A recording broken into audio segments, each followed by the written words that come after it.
Para falar um pouco mais, inclusive, destacar sobre esse ponto, nós vamos falar agora sobre a palestra sobre formação das cidades em Rondônia. E para facilitar essas informações, trazendo informações muito importantes, convidar aqui para essa palestra o professor doutor Antônio Carlos Cabral Carpinteiro, professor sobre a formação das cidades.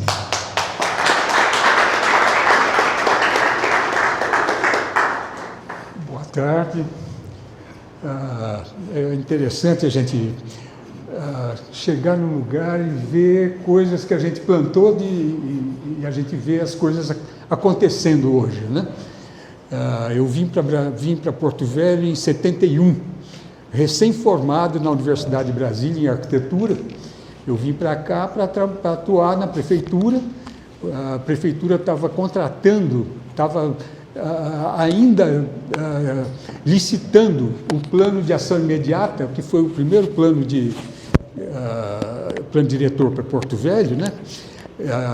E eu fui indicado pelo Serfal e aceitei com muito prazer a ideia de vir para Porto Velho, porque eu sou paulista, de Campinas. A Luciana, a mãe dela foi minha colega de movimento católico em Campinas na época, em 60 e pouco, 60 por aí. Em 65 eu fui para Brasília já.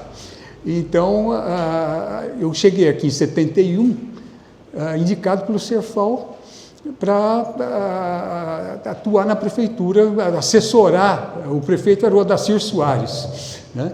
O prefeito aqui.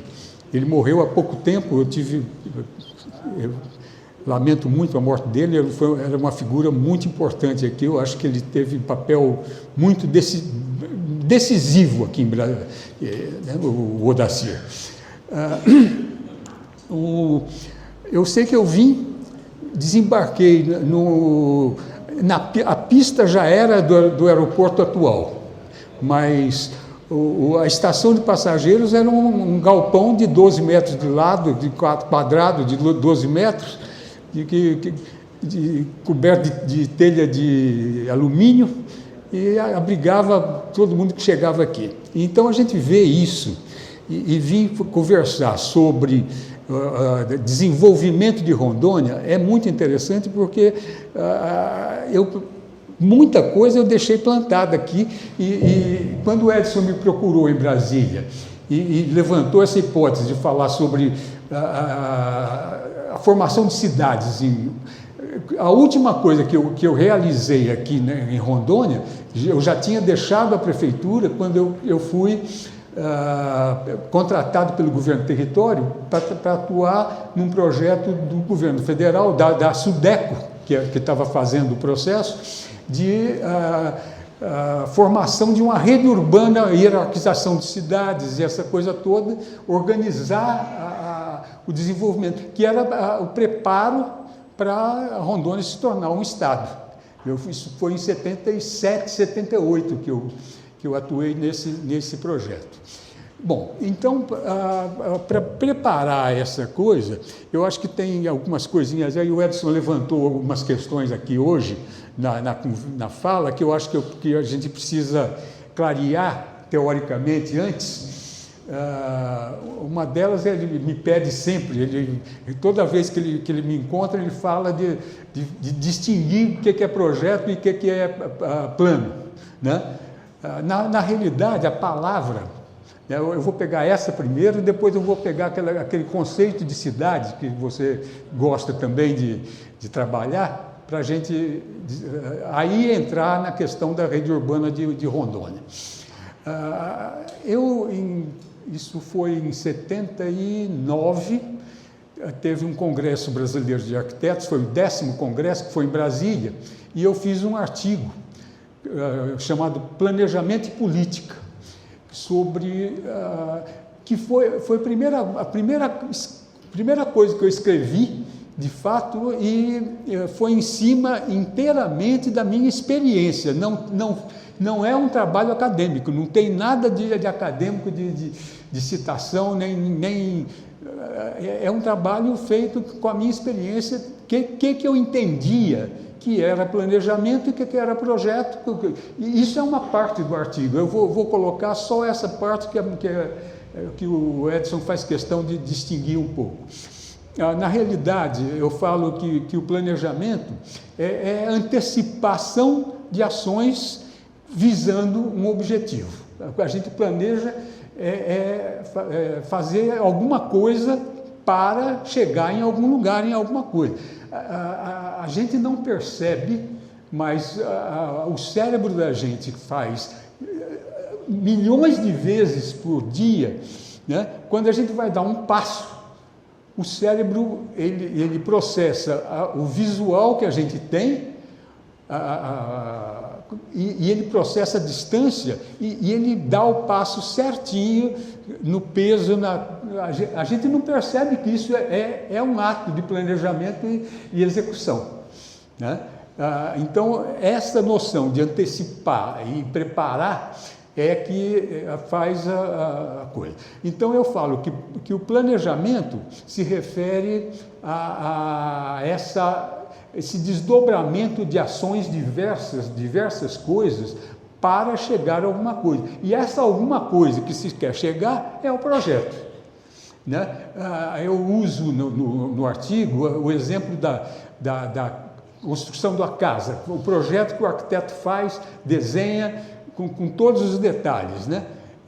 Ontem ainda estava falando da escada. Escada é uma coisa que é problema para todo arquiteto, é onde a gente aprende a fazer arquitetura, quando a gente consegue fazer escada, o degrau com a altura certa, a dimensão do espelho do degrau e equilibrar a distância exata entre o piso superior que a gente vai chegar e o piso de baixo, né? E quando esse degrau é posto numa encosta com a lateral, que os degraus desaparecem, eles vão, né? Então a gente pensar isso a gente pensar com cuidado, desenhar. Projeto é a palavra latina, que a origem da palavra projeto é o projactare,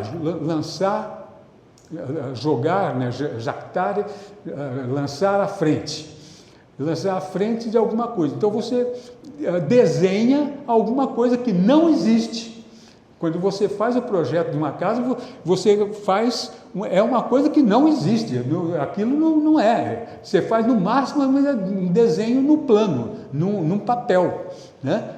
E aí você estuda com cuidado a distância entre o piso superior que vai ficar da casa e o piso de baixo, divide, vai fazer o degrau. A gente pega, na minha época de escola, o grande apoio do arquiteto era o Neufeld. O Neufeld era um livrinho um livrinho desse tamanho, de um arquiteto alemão que tinha tudo sobre medidas e detalhes e as coisinhas. Então a gente vai lá e vê que normalmente o degrau ideal, vamos botar com todas as aspas nesse ideal, né? Mas vamos lá, o degrau ideal teria 17 centímetros por 30, né? É o degrau equilibrado das coisas. Agora, isso é um ajuste que a gente precisa fazer. Às vezes a gente precisa botar o degrau de 16,5, o degrau de 14 é muito baixo e é incômodo, né? A gente fazer o degrau com o espelho muito grande, ele fica incômodo também. Então a gente tem que achar o ponto certo de fazer a coisa. Então o projeto, a ideia de projeto vem da geometria projetiva que o Gaspar Monge constituiu aí na Escola Politécnica de Paris, aí no começo da Escola Politécnica, que é 1800 e pouco, né? A Politécnica foi criada em 1700 e final do século. E o Monge fez a geometria projetiva, que é a base de todo os sistemas hoje de CAD no computador, é tudo sistema projetivo, é linha que projeta, que tal, mudança de plano. Então, essa coisa do projeto que é constituir o objetivo que a obra vai chegar. Nessa constituição do objetivo, tem um caráter que eu acho que é muito importante da gente destacar, que é o projeto serve como controle de qualidade. É um instrumento fundamental de controle de qualidade do resultado que você vai chegar. O projeto está o mais próximo possível da realidade efetiva que aconteceu. Agora, o que acontece? Uma massa ficar um pouco mais grossa, um tijolo ser um pouco mais alto, uma esquadria ficar ligeiramente fora do prumo, e tem essas coisas todas que acontecem na vida que a gente vai ter que ajustar, mas o projeto é um instrumento de controle de qualidade. E o plano? O plano é a ideia. Eu uso nesse artigo, eu falo muito da estratégia militar, né? O plano, como o desdobramento das coisas, quais são as ações que eu tenho que fazer para chegar naquilo lá. Então, para construir uma casa, eu tenho que primeiro cavar o alicerce. Se eu não cavar um alicerce, eu não subo uma parede de tijolo, nem de concreto, nem de coisa nenhuma. Eu tenho que fazer um alicerce para a casa estar apoiada. Aí, o plano é o desdobramento, são as ações sequenciais que a gente tem que fazer para ver. A gente usa, a palavra plano é interessante, porque no latim ela é exatamente a mesma palavra, é plano, né? Plano é a palavra que gera, inclusive, a nossa palavra chão, né? É a evolução da mesma palavra latina plano, que dá o que a gente usa chão. Então, o plano é o chão, como ideia, como conceito, né? Colocar no papel alguma coisa que não existe na realidade, mas que vai existir, e fazendo o processo daquilo aparecer, daquilo se constituir. Agora, numa cidade, quando a gente coloca plano, eu falo da estratégia militar porque a estratégia militar, um grupo militar qualquer, ele vai fazer ações, ele vai dar tiro, vai matar, para chegar num determinado objetivo que ele tem. Então, a ideia de planejamento é muito a ideia do estratégico. A estratégia, estratégia é o quê? É a palavra grega aí, o stratégos, né? O general que gerava a ação militar que se fazia. Então, para chegar num determinado lugar, eu tenho que dar volta. Aqui eu tenho que dar volta, o outro eu tenho que atravessar o rio, o outro eu tenho que derrubar uma ponte ou abrir uma ponte, né? Eu tenho que fazer como eu vou chegar lá, né? Que é a ideia de estratégia que a gente vai fazer. Eu vejo muito nessa coisa do planejamento a ideia que a gente tem do conjunto das coisas, do conjunto do... Obrigado.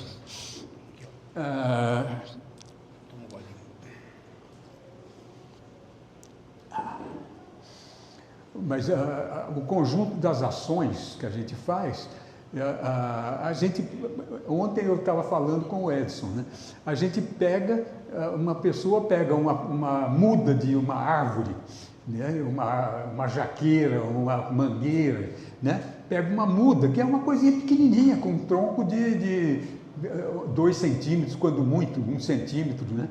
Planta aquilo perto da calçada, porque o tamanho daquilo ali não incomoda. Só que aquilo cresce, aquele tronco cresce, a calçada vai para as cucuia, né? Se perde completamente, porque não se pensou que aquilo vai crescer. Então, a ideia de planejamento é exatamente a ideia da gente plantar as coisas sabendo que elas vão crescer e vão ocupar outros espaços. Eu vejo, às vezes, palmeiras imperiais, que são imensas, de assim, 30, 40 metros de altura, e plantam num canteiro central de 1 metro. O tronco dela vai a mais de 2 metros.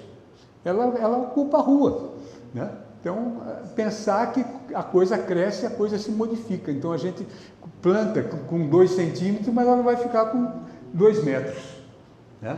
Bom, então a ideia de plano como desdobramento, como fazer o conjunto de coisas para chegar em algum lugar, e a ideia de projeto como a ideia do objetivo final que a gente quer chegar. Eu acho que isso aí é o ponto mais chave desse processo. Uma outra coisa que o Edson tem me questionado, me pedido algumas vezes, aí já é de um outro momento da minha história, que foi do meu doutorado, o Cerdá, né? Você deve conhecer muito bem, você esteve em Barcelona, né?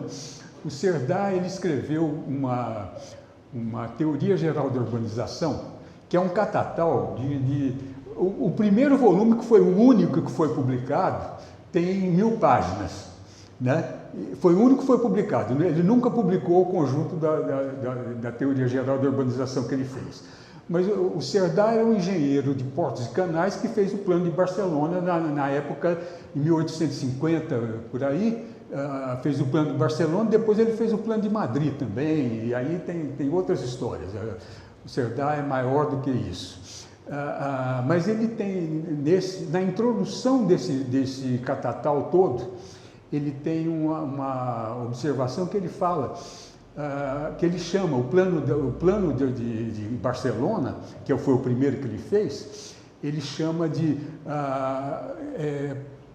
o plano de expansão das cidades aplicado ao caso de Barcelona.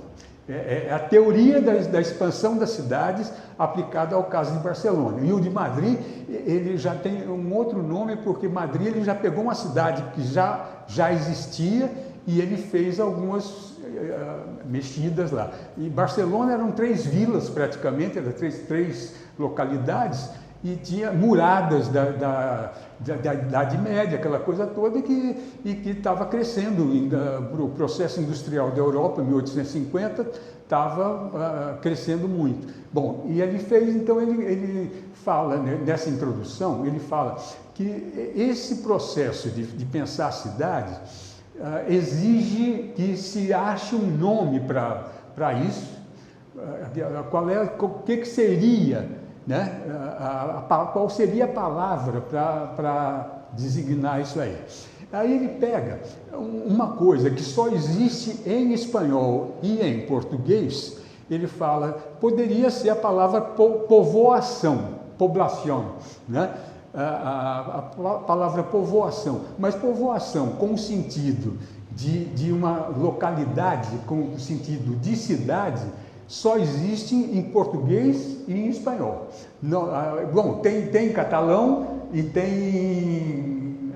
em galego, mas que são as línguas próximas aí da gente. Mas aí ele pega, então ele vai buscar, ele pega 2 étimos, duas raízes latinas, para trabalhar isso. Ele pega o étimo urbs e o étimo civis, né?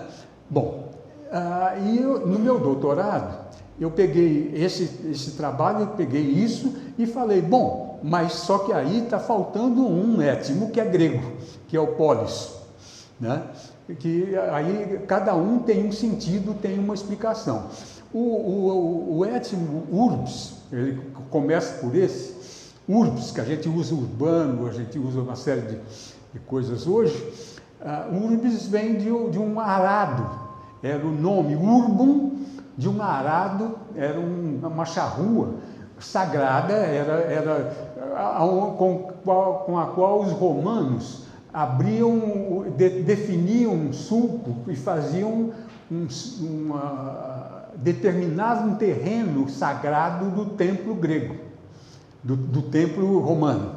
A ideia do romano, a presença do Deus estava no lugar, não era na igreja.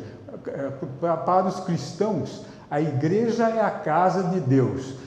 Para os romanos, o templo era apenas um lugar para guardar as coisas que se faz para Deus, né?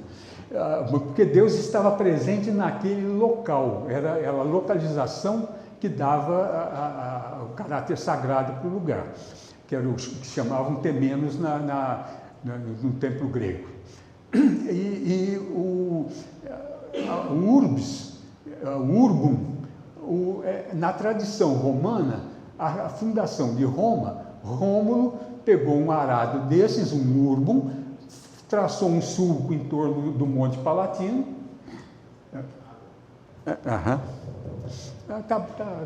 Tá sob controle, obrigado.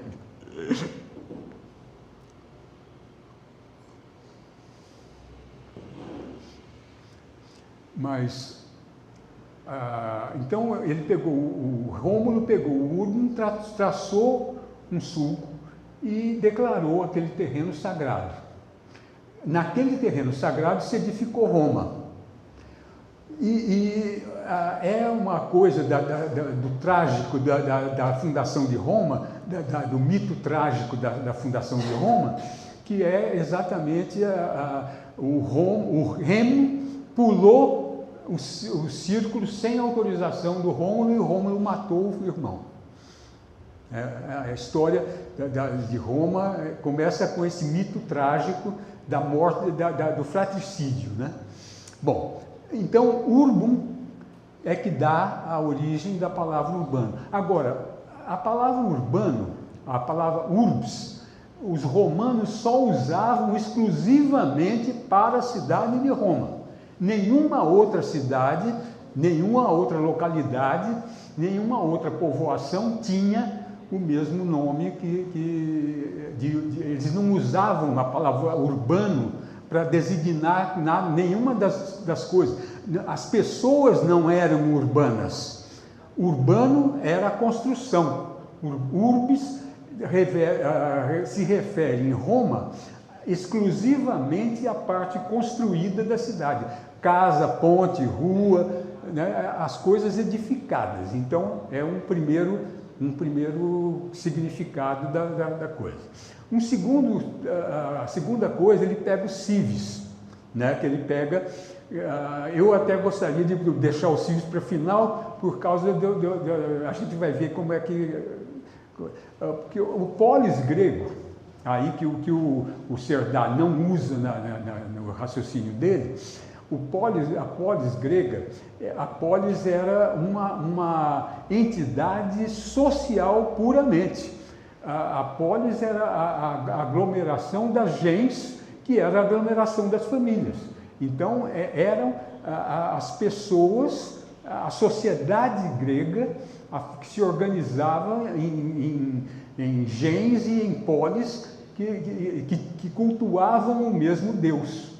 A característica da organização grega que era sempre em torno de alguma divindade que cada grupo se organizava. Então, polis é uma designação que o grego, se ele nascesse na China ou na Antártica ou onde fosse, ele era grego do mesmo jeito, era ateniense do mesmo jeito, ele seria, porque a família dele é que era. Então, a cidade grega não é uma cidade construída. Veja que são duas coisas completamente distintas. A urbs se refere exclusivamente à cidade construída, e polis se refere exclusivamente à sociedade, às pessoas que habitam a cidade, né? E o civis, aí é uma coisa que é mais interessante, porque a gente sempre acha que o cidadão é o habitante da cidade. E, na realidade, no formato original da língua, civis, que é a raiz original, é civis, que é o cidadão, não é civitas. Civitas já é um derivado. Então, civis era o quê? Civis era isso eu descobri num dicionário italiano, o Zingarelli, que tem na chamada de civis, tem lá que civis vem de um verbo pré-latino, que significava localizar-se. Então, fica muito claro, a gente compreendendo rapidamente a coisa, que civis se refere à sedentarização das pessoas. As pessoas que se localizam num lugar e aí se organizam pessoas em lugar. Veja bem que aí tem as duas partes que estão juntas. Urbis é só lugar, é só construção, polis é só gente, e civis faz a união, que é a coisa. Bom, então com essas três palavras, com esses três étnicos que formam as palavras que hoje, né, a gente usando na sociedade hoje, a gente fala, estamos falando de urbanização, é a mesma coisa que falar de cidadificação, é a mesma coisa que falar de politização. A gente, né?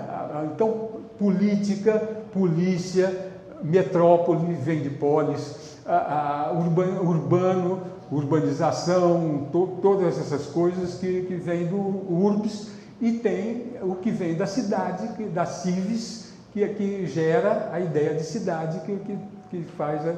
Então, essas três bases etimológicas das palavras, se a gente pegar em conjunto e trabalhar direito, isso dá uma explicação de todo o conjunto da sociedade contemporânea. Hoje, a sociedade urbana que a gente vive hoje no mundo, a urbanização não é mais um fenômeno que acontece num lugar e no outro não. Hoje, o campo já é urbanizado. Né? Na hora que ele é mecanizado, na hora que ele é trabalhado, politizado, né? Polícia, né? Todas essas coisas em conjunto é a história da humanidade. A gente não tem uma coisa separada da outra, é todo um conjunto só que a gente pode trabalhar. Eu acho que isso é importante para a gente perceber urbs, civis e polis, que são as bases do que a gente, em que o Edson estava falando no início, quando ele fala de cidade, economia, cidade, planejamento, esse conjunto todo de coisas unido num complexo único de coisas que se interagem, porque não há cidade sem economia, né? Economia, a palavra é do grego, oikos, o lar, nomos, a norma, a organização, né? É a norma, né? Fazer a normalização das coisas. Então, essas coisas se trabalham hoje em conjunto. A gente não há... O Edson estava falando das coisas, é isso que ele está buscando. Ele está buscando uma integração das coisas onde o econômico gera, mas é gerado também.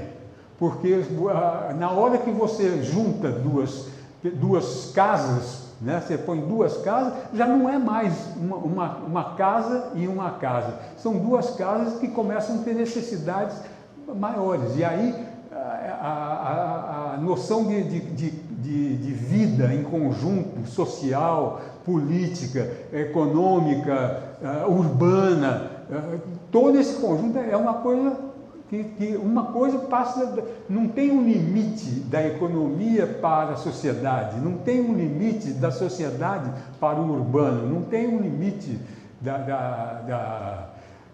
entre essas áreas. A história, a própria história, a história é a sucessão de fatos que a gente pega e a gente vai compreendendo. Para compreender as coisas hoje, a gente tem que compreender o que passou, né? E aí a gente imagina o que vem, mas a gente nunca sabe. O que vem é sempre, ele se gera de ter duas pessoas juntas que fazem mais do que uma e uma. As duas pessoas isoladas, quando trabalham juntas, elas estão fazendo o diálogo das pessoas já faz as coisas avançarem muito mais. A língua, a cultura, o conjunto das coisas que se organiza nesse bloco, que é um nó. Eu falo que a gente, para pensar a cidade hoje, a gente não pode pensar isoladamente na economia, na sociedade e no urbano, no espaço. A gente tem que pensar tudo junto, pensar em bloco, né? Raciocinar em bloco esse conjunto das coisas, cada coisa que a gente faz gera coisas que a gente não tem noção do que vai acontecer. A gente está construindo. A ciência resulta disso.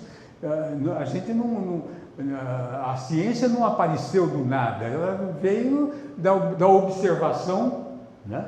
do ser humano observando as coisas e vai construindo uma ideia daquilo que não é aquilo, não é a realidade, mas é a ideia, faz da realidade, mas que permite as coisas avançarem. Aí é o processo louco da gente fazer as coisas, e o arquiteto tem que ser necessariamente, quando ele bota um tijolinho em cima do outro para fazer uma parede, ele está fazendo economia, está fazendo sociedade, está fazendo cultura, está fazendo tudo junto. Não é uma coisa separada da outra. Ele faz, um único fato faz todo o conjunto das coisas, né? Claro que a gente observa para compreender, a gente separa em partes, mas é só para compreender. E isso mesmo a gente de vez em quando tem que juntar para conseguir compreender um pouco.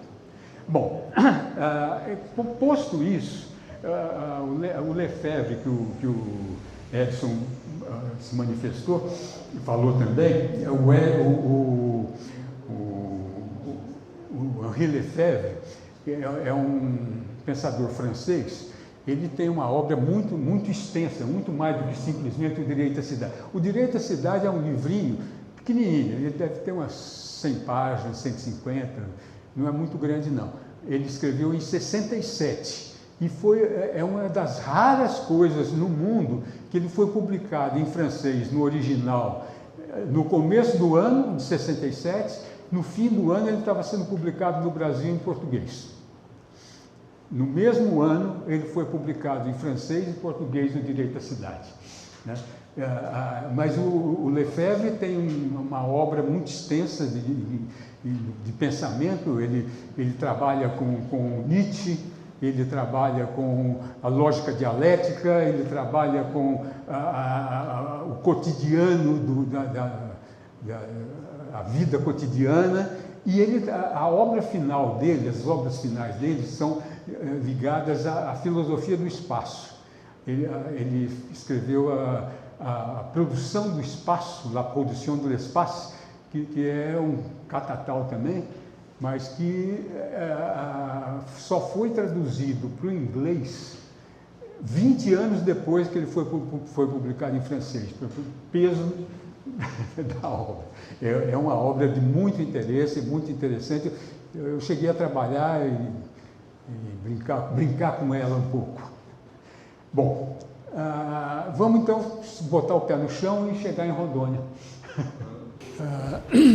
Bem, para chegar em Rondônia propriamente, a gente tem uma rápida passagem pela história do Brasil, né? Tratado de Tordesilhas, que todo mundo já ouviu falar, né? Em algum momento, a divisão da América entre Portugal e Espanha, e a ocupação da Amazônia aconteceu exatamente num momento de um hiato de poder, né, na Península Ibérica, que foi quando, com a morte do rei Dom Sebastião de Portugal, ele não tinha descendentes, e o rei da Espanha reivindicou, ele era neto de Dom Manuel. Eu sei que a ocupação da Amazônia se fez pelos rios, né? Se fez pelos rios, pela entrada pelas águas. E aí foi quando começou as ocupações da coisa. Mas, por outro lado, a gente tem que ver que Porto Velho, a Cachoeira de Santo Antônio, hoje a hidrelétrica, o meio da cachoeira fica exatamente no paralelo de 8 graus e 48 minutos. E a Cachoeira de Santo Antônio era considerada na história, historicamente na colônia, o final da Amazônia. Então, Rondônia, na prática, é o começo da transição da Amazônia para o Cerrado. Eu acho que esse caráter de transição, que a gente nem sempre percebe, a gente fica... Mas Vilhena é nitidamente uma cidade de Cerrado, de ocupação totalmente de Planalto de Cerrado. E ela não é amazônica. Vilhena é claramente isso e Porto Velho é claramente uma cidade amazônica, né? Com todas as qualidades e defeitos que isso tem. Agora, só que a ocupação pelo Rio, nesse período espanhol, ela veio e fez uma coisa, mas a ocupação que veio de baixo, que veio do sul, que veio da capitania de São Paulo, que foi a capitania de São Paulo, a capitania de São Vicente, em 1709, foi transformada em capitania de São Paulo. E tem um monte de coisa no meio disso, capitania de Itanhaém, e tem um monte de história, mas no que importa é que a capitania de São Paulo abrangia desde o Rio Madeira, no final das contas, abrangia desde o Rio Madeira até Minas Gerais. Minas Gerais foi desmembrado de São Paulo. Goiás foi desmembrado de São Paulo.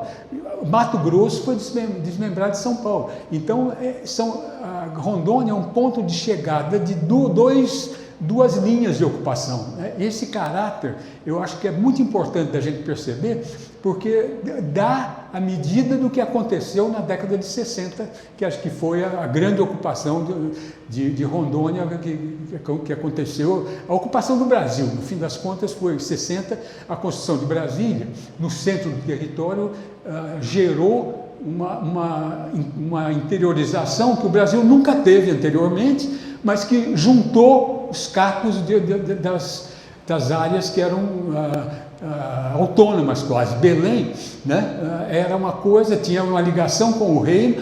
Belém chegou a ser a capital da província, do vice-reino da Amazônia, do Grão-Pará e Maranhão, né?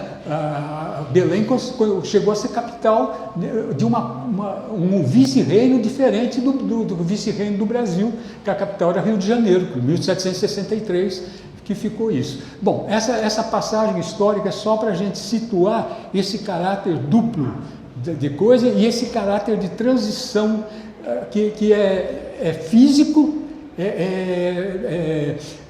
ambiental, o bioma amazônico para o bioma cerrado, e é uma transição de tipo de ocupação que se fez. Então, a gente vê que as primeiras ocupações naquilo que hoje é Rondônia, Calama, Abunã, são na margem do rio. Porto Velho e Guajará-Mirim, que são localidades anteriores, né?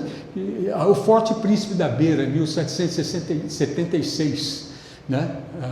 Eu sei bem essa data porque eu estava aqui em Porto Velho no bicentenário e fui lá, né?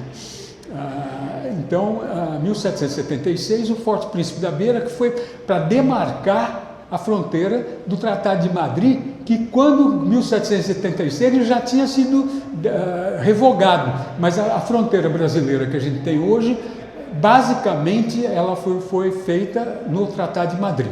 Tem modificações, né? No sul, no Rio Grande do Sul, tem uma modificação importante, e aqui nessa região do Acre tem uma coisa importante, e tem ao norte do Solimões. A Guiana Francesa, eu acho que faz parte do Brasil. Bom, aí é outra história. Não vou nem entrar nisso porque é outra questão. Isso aí é uma questão histórica que é longa, é mais longa, mais complicada do que a gente dá conta de fazer. Não é só a francesa, tem a holandesa e a inglesa, né? É problemática. A Guiana Inglesa, a Inglaterra, tem uma pinimba com o Brasil, a ocupação do Rio Pirara, o Vale do Rio Pirara, em Roraima, que hoje é Guiana. Está nessa disputa da Venezuela aí, que na prática é uma disputa com os ingleses, que no século XIX ocuparam as Malvinas, tentaram ocupar a nossa Ilha da Trindade 2 vezes oficialmente, isso oficialmente registrado. Eles botaram bandeira inglesa na Ilha da Trindade, e a Marinha Brasileira foi lá e tirou e deu problema. Mas a ocupação das Malvinas, o Brasil nunca reconheceu as Malvinas como inglesa. Malvinas não é Falkland, nunca, é Malvina. O governo brasileiro nunca, em nenhum momento, ele reconheceu o direito inglês da ocupação das Malvinas. Bom, deixa para lá. Mas essa coisa toda, a gente vê que essas ocupações, essa duplicidade de ocupação. Então, aqui no século XVIII, a gente teve, 17 e 18, teve presença de bandeirantes aqui no Rio Madeira. O Antônio Raposo Tavares, né, andou por aqui. A gente tem histórico de um colégio de padres, eu não sei se era propriamente de jesuíta ou se era de alguma outra ordem, mas um colégio aqui no Santo Antônio, né, que deu origem à vila de Santo Antônio do Rio Madeira, na província de Mato Grosso, na província de Mato Grosso, que a divisão era exatamente esse paralelo de 848 que passa no meio da usina. E é fácil da gente lembrar dele, porque o mapa de Mato Grosso atual tem a divisa com o Pará, é uma linha reta que é a continuação disso, que é quando o território foi criado, era a divisa do Amazonas e do Mato Grosso com o paralelo de 848. Isso é verdade. Né? Então, ali até o Rio Juruena. E o município de Santo Antônio do Rio Madeira, ele em Mato Grosso, ele ia até o Rio Juruena. Quer dizer, todo o norte, Aripuanã, Sinop, Sorriso, tudo que está lá em Mato Grosso hoje era território do município de Santo Antônio do Rio Madeira, até 1943, quando Getúlio Vargas criou os territórios federais. Ele criou os territórios era uma coisa de ocupação das fronteiras. Os territórios eram 5 que ele criou. Era Amapá, Roraima, Rondônia não, Guaporé, que era Rondônia, né, que depois se transformou em Rondônia, Iguaçu e Ponta Porã, que fechavam as fronteiras, que era para ocupar as fronteiras secas e ter o contato brasileiro nisso aí, garantir a ocupação do território nacional. E a construção de Brasília deslocou a economia brasileira do litoral. Aí a gente tem o ciclo da cana-de-açúcar, que é puramente o litoral, no Nordeste litoral. O gado foi criado no Nordeste, no interior, porque a coroa portuguesa não queria que gastasse terras com pastagem nas terras férteis da cana. A criação da cana-de-açúcar, a criação do gado no interior foi para suprir a necessidade de força motriz, inclusive para os engenhos, que era a roda horizontal levada por boi, que moía a cana para fazer Bom, então essa economia toda, Brasília veio quebrar o litoral. No ciclo do ouro se quebrou um pouco, porque com a ocupação de Minas Gerais, principalmente, mas Cuiabá também é dessa época, a Vila Bela da Santíssima Trindade, aqui é Mato Grosso, mas é quase no sul de Rondônia, quase encostado em Rondônia, né? São cidades desse ciclo do ouro, dessa ocupação. Mas o cerne da economia do ouro foi a capitania de Minas Gerais, foi Minas Gerais que gerou, e Minas Gerais foi a primeira das divisões da capitania de São Paulo. Então a ocupação foi se fazendo por aí, e Brasília construiu, quando construído no centro do território, e aí quem propôs na Constituinte de 1891 a criação de Brasília foi um deputado catarinense, o Lauro Miller, que era filho de alemães, oficial do Exército Brasileiro e deputado constituinte, né, ele que fez a proposta de mudar a capital para o centro do território para ocupação do território. O objetivo era a ocupação do território. Então Brasília mudou o Brasil completamente, porque fez a ligação interna. A construção da Belém-Brasília e da BR-364, que hoje é 364, na época era a BR-29, né? Na nomenclatura do DNR da época. Já era 29, foi 29 então no caso? Eu acho que era BR-29, não era isso? Bom, você não conhecia a história da 364. Não, a 364 já foi posterior. Ela começa em São Paulo e termina... Não, ela vem de Barretos, ela não vem de São Paulo. Não, começa no estado de São Paulo. Exato. Pois é, mas foi construída, quando ela foi construída, foi aberta, chamava BR-29. Aí depois que fizeram a mudança de nomes, e aí ela virou a 364. É a mesma estrada. A estrada é a mesma, só o nome que muda. É porque quando uma começa com 3, outra com 2, outra com 0, ela tem um sentido. Não, mas aí já é desse plano novo da construção do Brasil. Que as 010, 020, 030, em torno de Brasília, a Belém-Brasília é a 010. A Belém-Brasília do plano, porque a Belém-Brasília construída não é a Belém-Brasília, é a BR-153. É uma paralela mas aí é muita história para mexer nisso. A 364, vamos pegar o nome que a gente já conhece hoje, e a 364 foi a que deu o sentido de ocupação, então, aqui em Rondônia.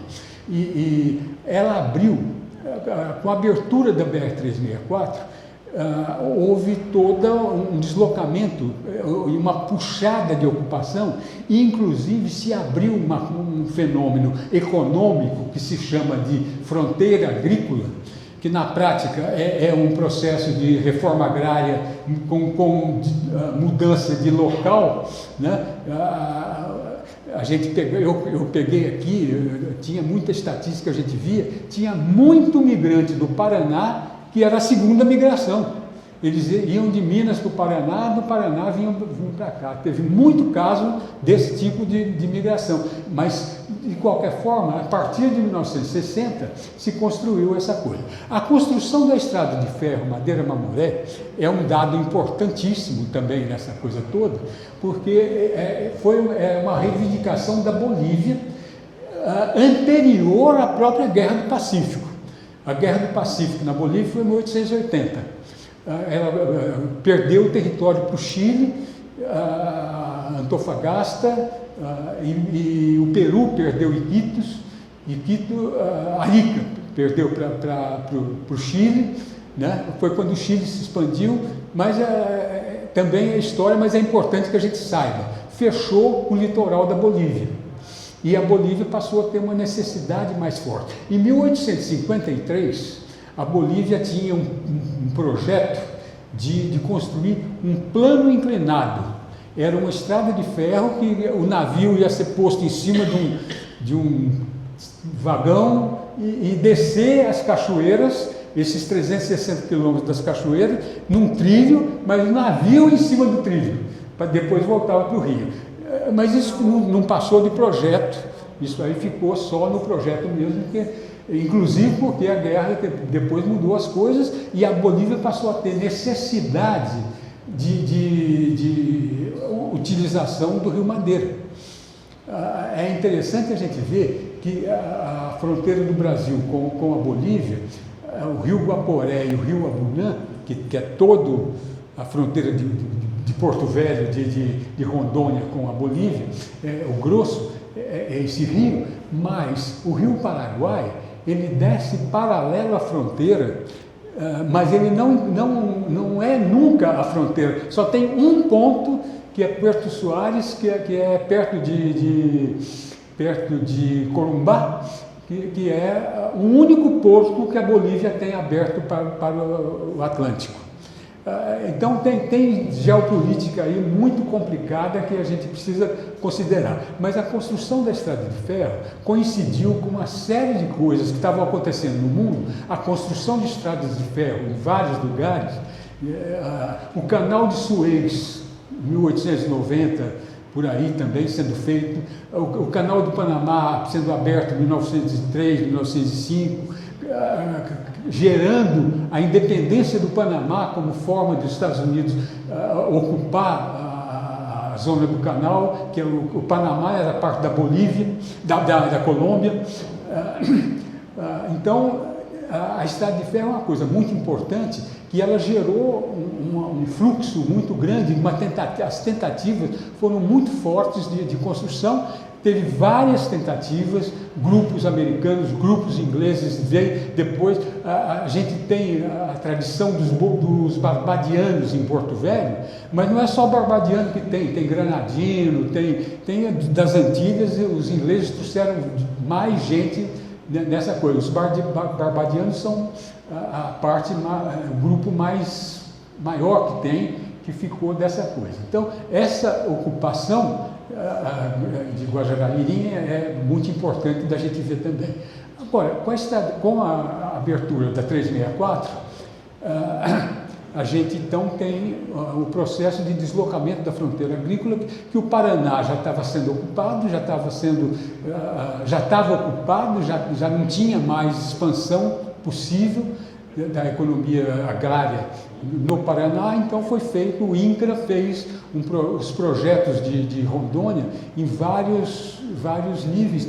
A maior parte dos lotes eram lotes pequenos, lotes de 100 hectares, mas tinha lotes, como em Ariquemes, lotes de 250, teoricamente para plantação de cacau. Hoje eu não sei nem se tem cacau em Ariquemes mais, eu acho que não tem mais nada, né?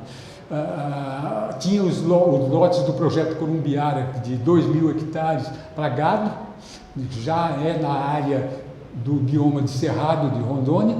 Então essa ocupação da estrada se fez dessa coisa.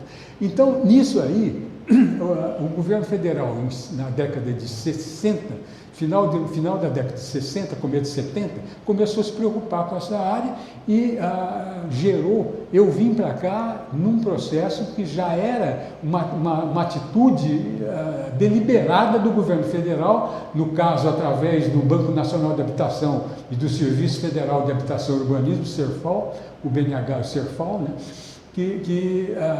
Eu vim para cá para assessorar a elaboração do plano de ação imediata de Porto Velho, que era para a expansão.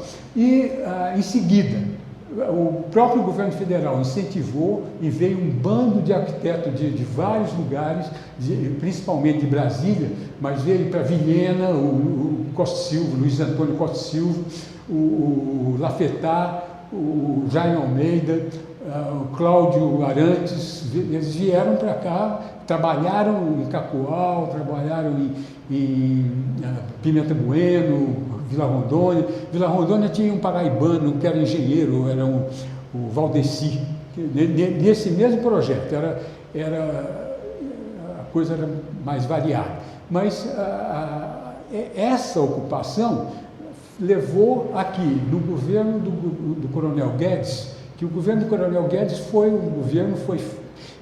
deliberadamente um governo feito para a montagem da estrutura de suporte de um Estado. Era território federal passou a ser um estado. Era território federal por causa desse objetivo original de proteger a fronteira.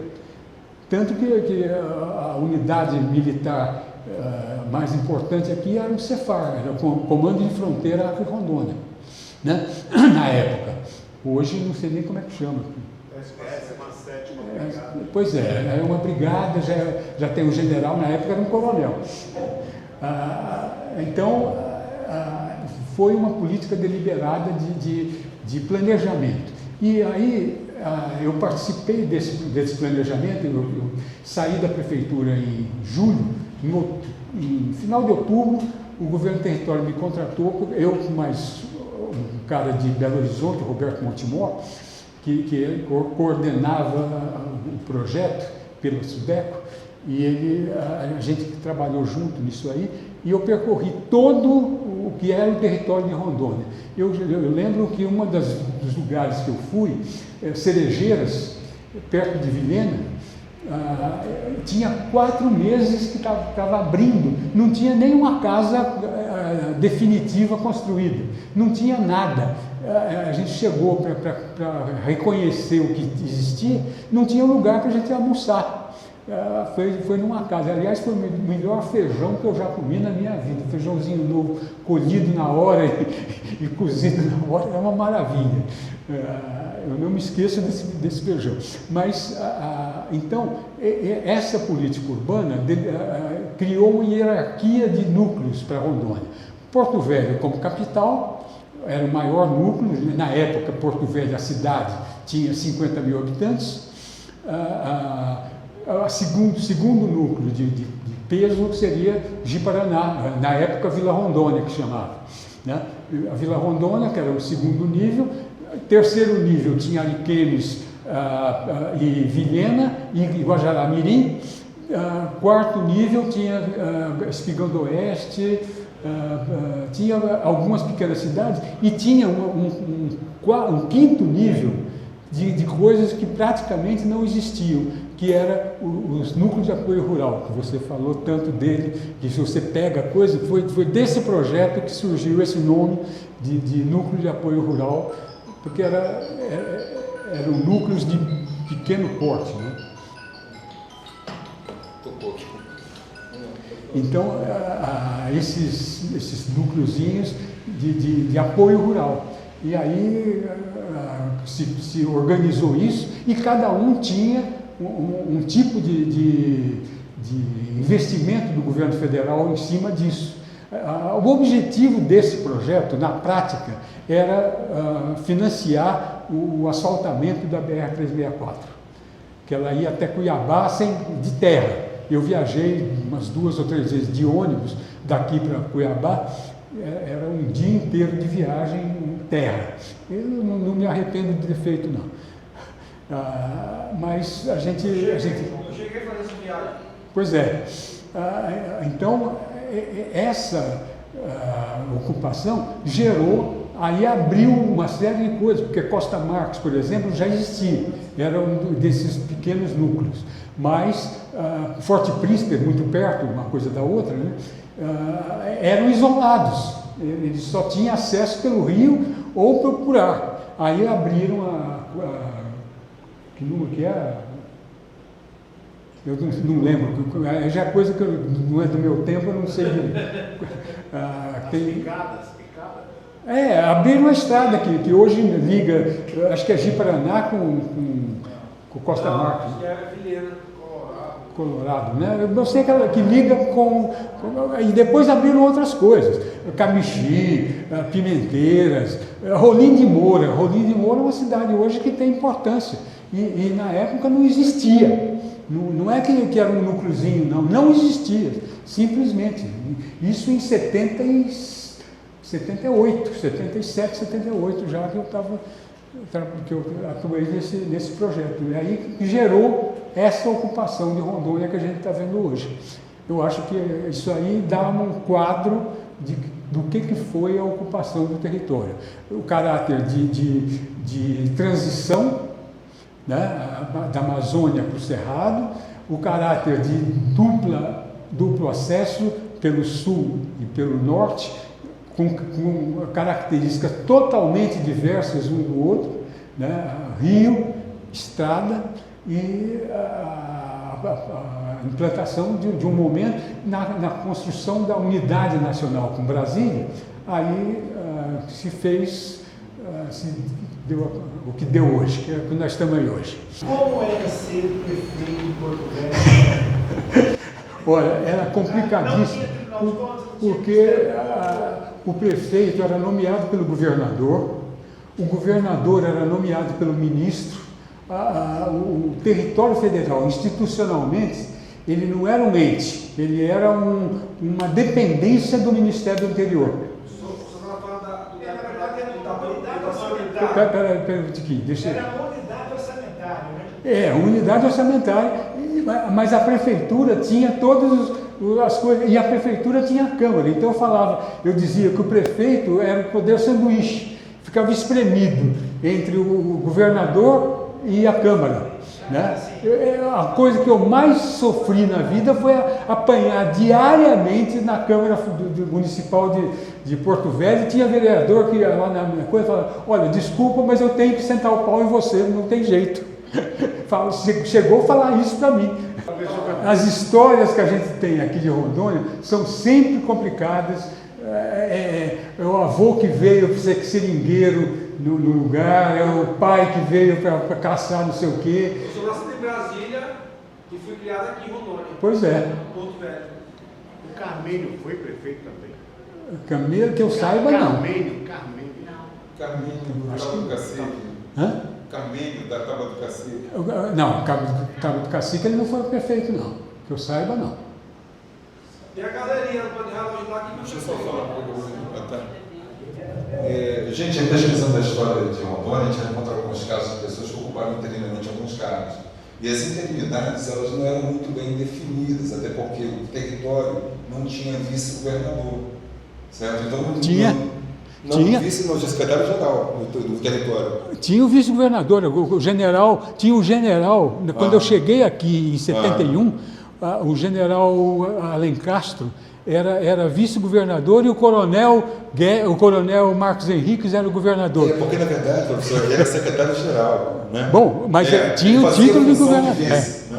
E, inclusive, a própria criação do Estado não tinha vice, certo? A Jane Leme, todos conhecem a professora da Uni, ela foi governadora substituta, ela foi nomeada substituta do governador. E ela não foi nomeada vice-governadora do Jorge Teixeira, entendeu?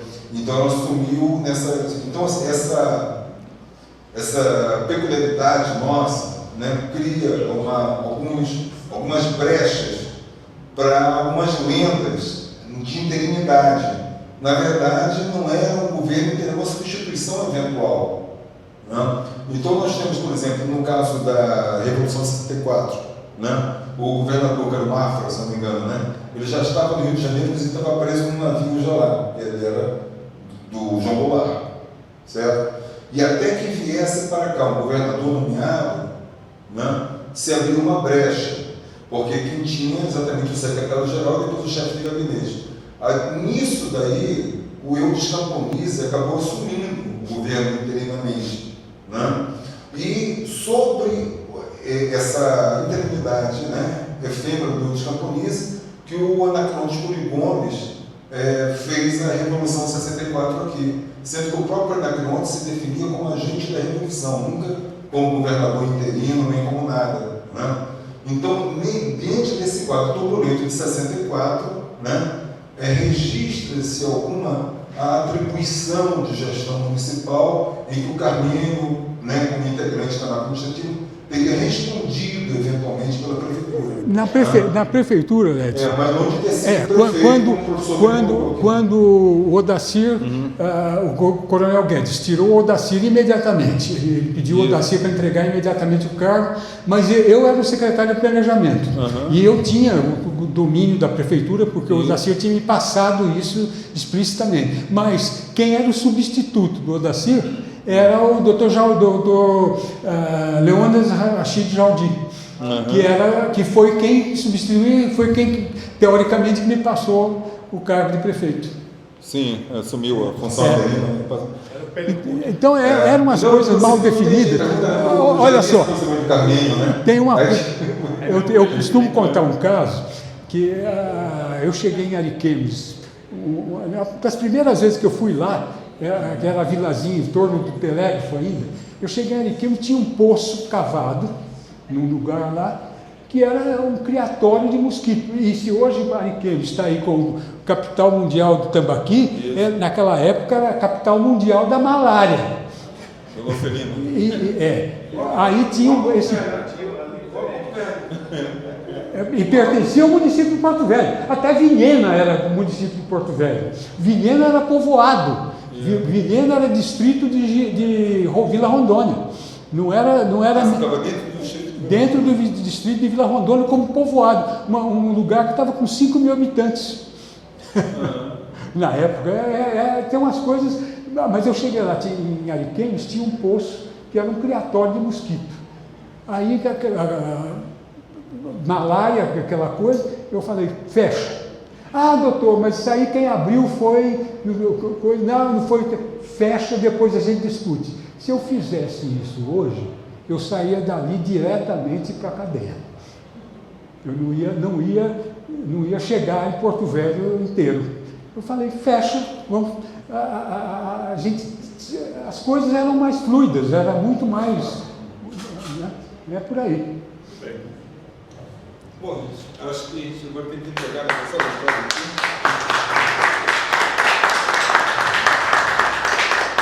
Muito obrigado.